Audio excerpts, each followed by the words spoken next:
I'm Gareth Evans. I'm the writer-director of The Raid, and I also made a segment from VHS2 called Safe Haven with my co-director, Timo Jayanto. And how did you get involved with VHS2, and what did you think of the original? Okay, so I got contacted shortly after the first one premiered in Sundance, because I knew Roxanne and Brad after meeting them in Toronto when we did the first film for Raid in Midnight Madness. I also knew Simon and Adam, who were involved in the first film.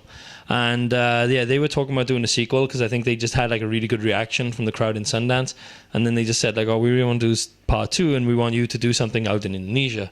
And like I was looking to do something different and kind of experiment and try out some new ideas.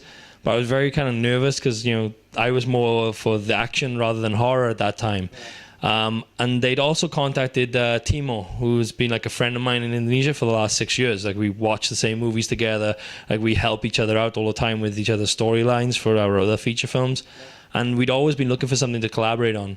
And so this was like a perfect opportunity where the two of us could kind of like come together and just experiment with something and literally just throw everything at the screen, because we weren't dealing with Indonesian censorship. We were dealing with American censorship.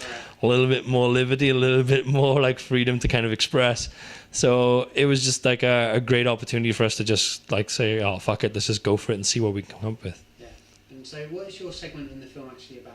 Okay, so the story, I gotta give complete credit to Timo for that one, because like he's the one that came to me with the story idea. He was like, I want to do something where it's like, what if a group of journalists turned up at the Jonestown massacre on the day of the massacre? Right. What would that be like to kind of witness that event unfolding?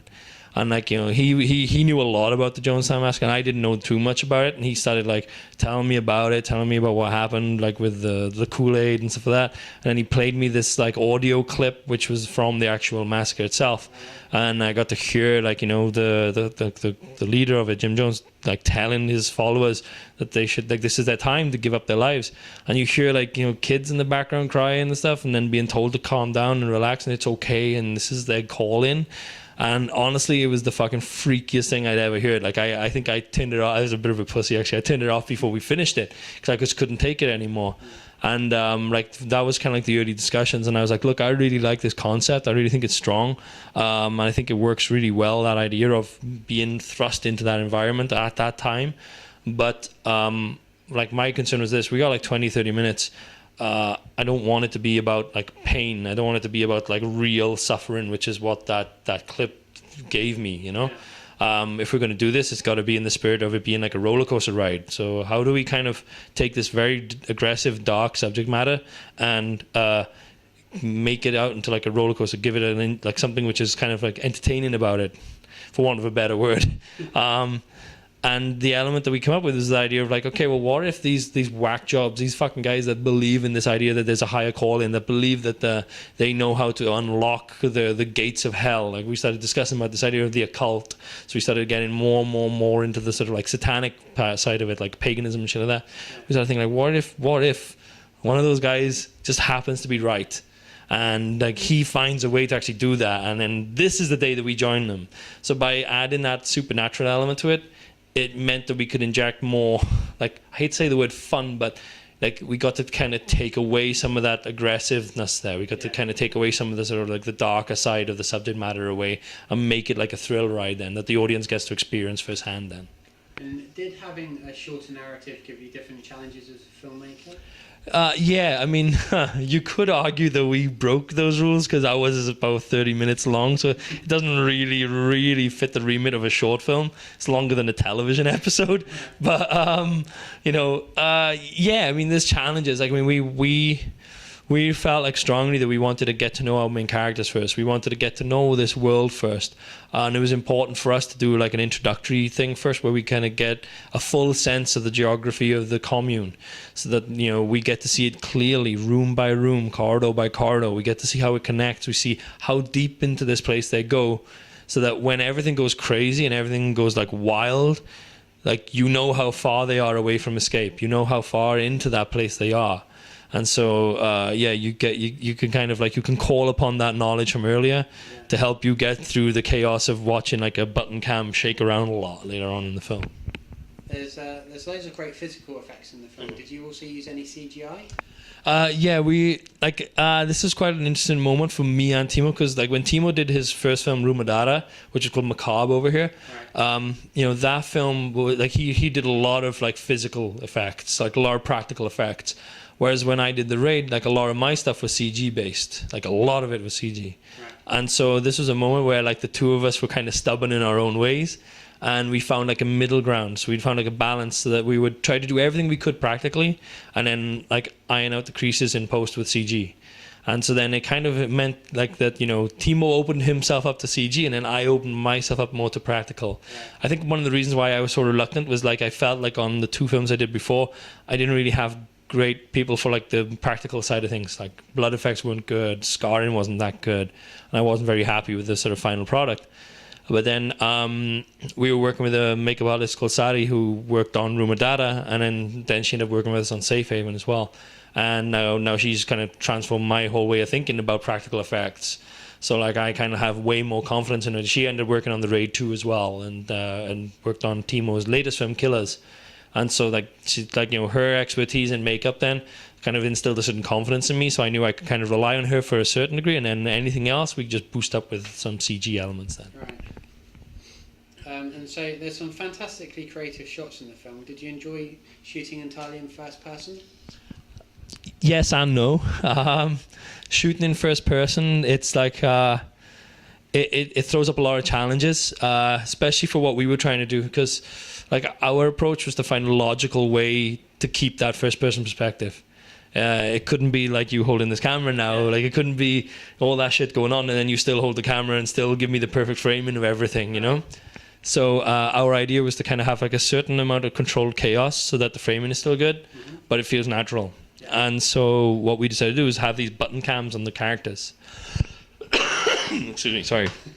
And so I just have the button cameras on the characters, and then when it came to it, we're left with like one character left, and it's his perspective for the last 5-6 minutes of the film, and it feels like it's all one continuous shot with no cuts.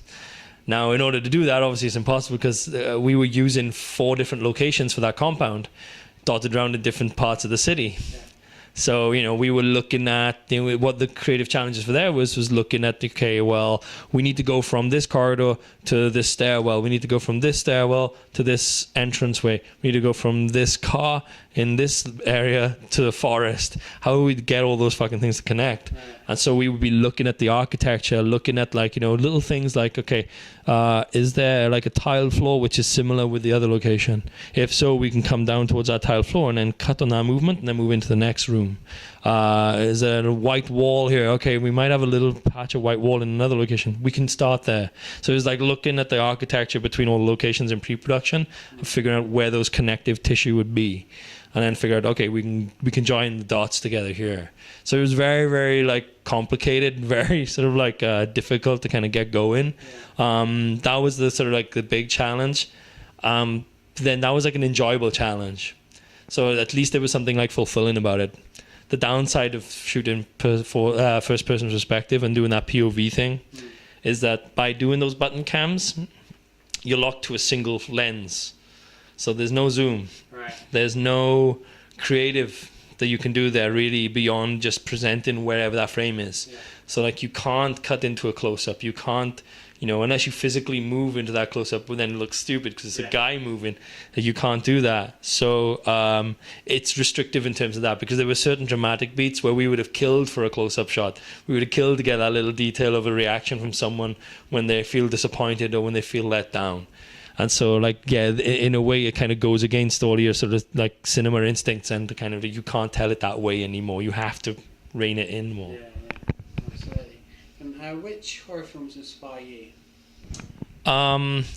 Weirdly, considering how aggressive and how violent VHS 2 ended up being for us, most of my sort of like preferences when it comes to horror films are actually films which play more with suspense and with like fear. Yeah. Like not so much the visceral stuff, which seems strange considering what I just did. But like films like The Ring or films like Cairo, those films creep me out more than seeing like a slasher movie or something, But I think the scariest film I've ever seen, the one film that kind of like stuck in my mind, is probably Texas Chainsaw Massacre, the original. because I went into that like late. I didn't see that till I was like 19 maybe. And I went into it with all these preconceived ideas of what it was going to be like. Oh, it'd be like a guy with a chainsaw slashing, blah, blah, blah, everywhere. I can take that, no problem. What I didn't expect to get was like this absolutely torturous psychological thriller. And, you know, there's moments in that film where it's all about an open doorway leading out into nothing with the quiet of night, and it freaking you out and getting under your skin. And like those moments in Texas Chainsaw Massacre, it's including the dinner table scene. It's the most intense, uncomfortable feeling I've had in a film in decades. So I think that was probably, for me, that's the scariest film I've ever seen. Okay. So obviously several directors contributed to VHS 2. Did you sort of collaborate with each other or work completely independently? And then when it came to making the films, it was independent. But before that, in the script stages, we'd all share scripts with each other, so that we'd at least know that there was no crossover. Right. Yeah. Like none of us wanted to be doing films about cults for 4 short films. You know, the same way there shouldn't have been 4 about aliens or 4 about zombies or 4 about like an eye socket. Yeah. It's not like for me. It was like the 4 of us kind of like pitched in together our scripts to make sure that we were okay, that we weren't copying each other. The only kind of remit that came out of it was the idea that we got told, like about in pre-production, we got told that 2 of them were shooting on GoPro. Okay. So please don't use GoPro. That was it. That was the only thing we got told. It was there's the zombie one, the head cam one, and then also the slumber party one, because they were both shot exclusively from GoPros. And it was like, okay, well, we just got asked, please don't use GoPro because we've already got 2 films like that. We want to have something that looks a little different too as well. And originally we were going to use GoPro, but then we were like, all right, let's find something else. So we got like a Sony, it's like a stills pocket camera, but it can record video. Yeah, kind of like that. So we used that, and it's like a Sony NEX7, and we just bolted it onto the frame, and then just like I'll put a DOP, because we have the cast wear them every now and then for the drama stuff, but for a lot of the running around, that was our DOP, because he had to focus shift as well at the same time. So he was fucking busy. He lost a lot of weight in that shoot because he was running for everyone. But yeah. So finally, have you got any messages for your fans of VHS? I guess just I hope everyone kind of comes to it and enjoys the film. I mean, like, to be honest, like the last year and a half, 2 years has been a bit crazy since the raid, and like it's really heartwarming to kind of like see that people are actually looking forward to seeing what we do. Like it's such a bizarre feeling to kind of have like people comment, oh, I can't wait to see this one, or blah blah blah.